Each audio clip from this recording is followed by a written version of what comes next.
रयत शिक्षण संस्था का शरदचंद्र पवार महाविद्यालय लोलन, जिला सातारा। इस महाविद्यालय के हिंदी विभाग के हिंदी विभागाध्यक्ष मैं प्राध्यापक एम.डी. नाइक को आज आप लोगों के सामने बीए भाग 3 हिंदी स्पेशल सेमेस्टर नंबर 5 और प्रश्न पत्र क्रमांक 9 में हिंदी साहित्य के इतिहास के अंतर्गत आप लोगों के सामने आदिकाल इस पाठ की शुरुआत हम करेंगे।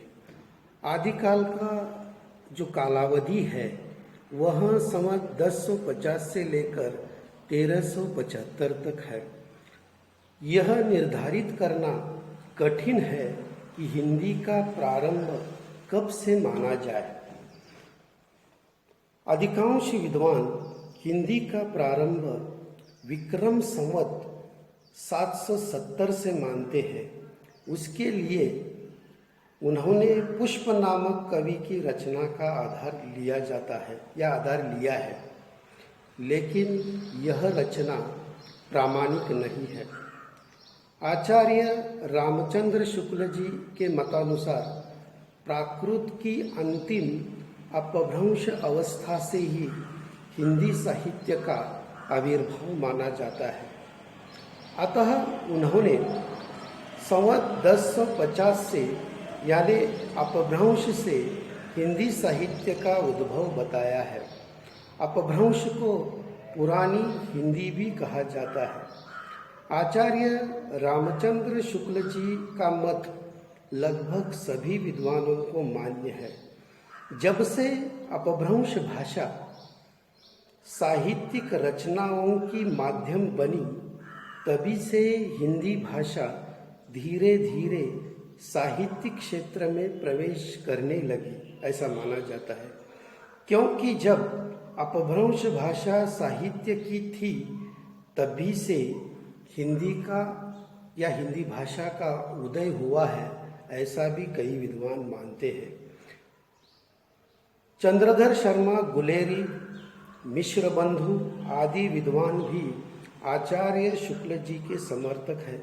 अतः अधिकांश विद्वानों ने हिंदी का प्रारंभ यानी कि आदिकाल का प्रारंभ जो है वो संवत 1050 से लेकर 1375 तक यह मान्य किया है। इस काल में अपभ्रंश का प्राधान्य था।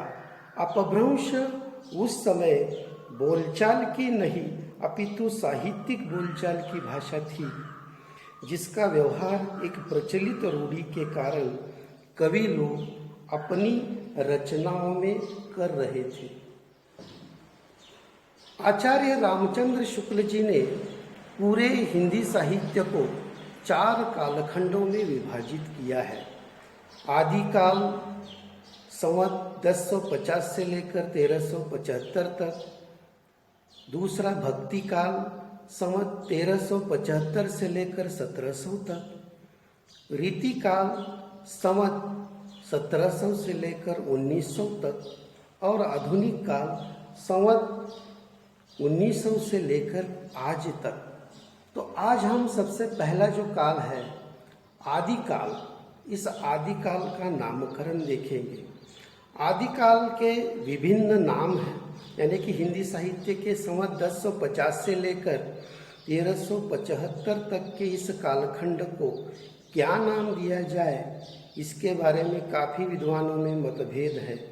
अतः विद्वानों ने अपने अपने ज्ञान के अनुसार इस कालखंड को विभिन्न नाम दिए हैं।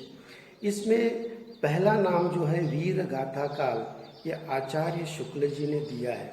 आचार्य रामचंद्र शुक्ल जी ने हिंदी साहित्य के संवत 1050 से लेकर 1375 तक के इस प्रारंभिक काल को वीर गाथा काल यह नाम दिया है। आचार्य रामचंद्र शुक्ल जी के अनुसार इस कालखंड में वीर रस के ग्रंथ ज़्यादातर लिखे गए हैं, इसलिए उन्होंने यह नाम दिया है।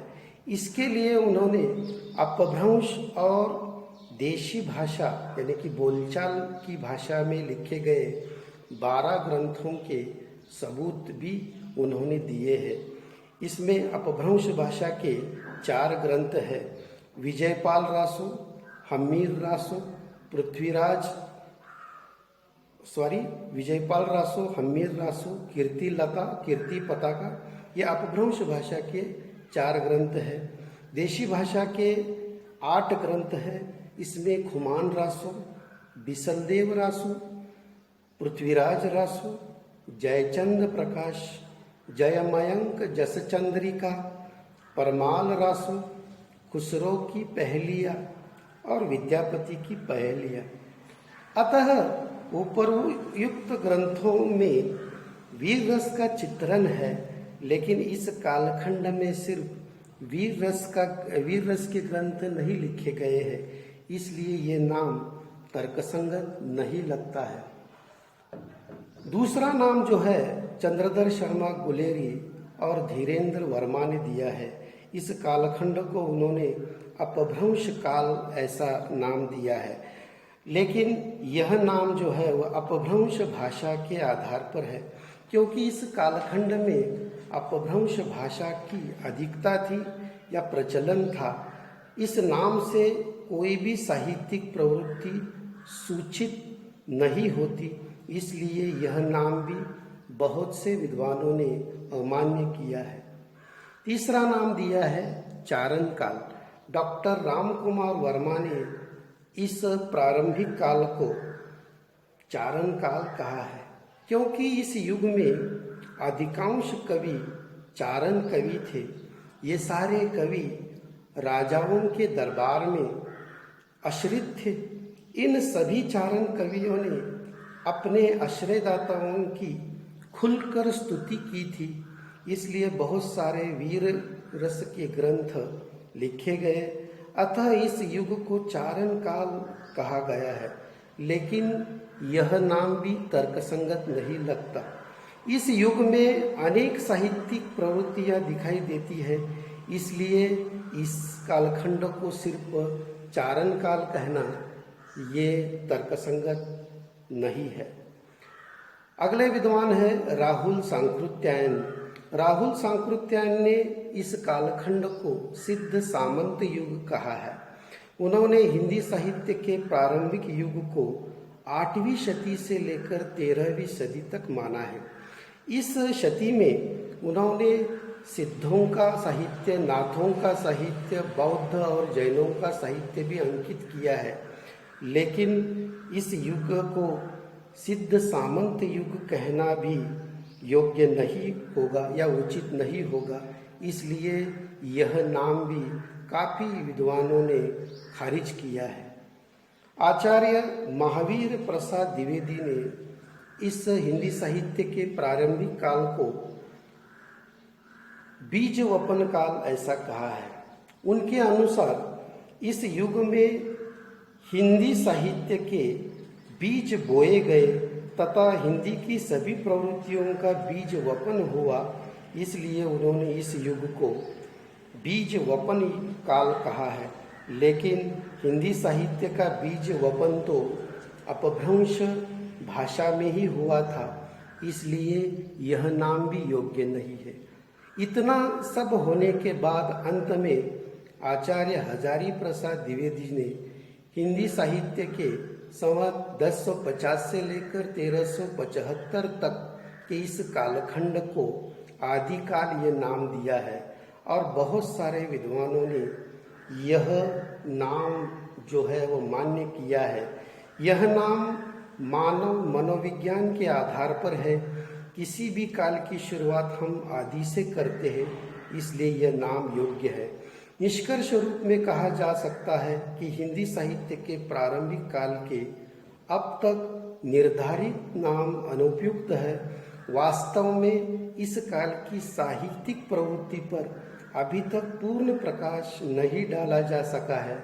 ऐसी दशा में हजारी प्रसाद द्विवेदी जी ने दिया हुआ आदिकाल यह नाम जो है, यह नाम कुछ हद तक योग्य लगता है या उचित लगता है, या इस नाम पर संतोष मानना होगा, क्योंकि इसमें इसकी विशेषता यह है कि यह किसी विशिष्ट प्रवृत्ति के प्रति अनुचित पक्षपात या अपेक्षा व्यक्त नहीं करता, इसलिए बहुत सारे विद्वानों ने आदिकाल इस नाम को स्वीकार किया है।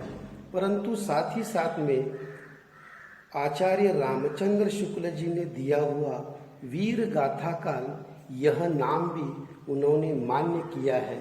तो कुल मिलाकर हिंदी साहित्य के प्रारंभिक काल को हम आदिकाल या वीर गाथा काल कहेंगे तो उचित होगा।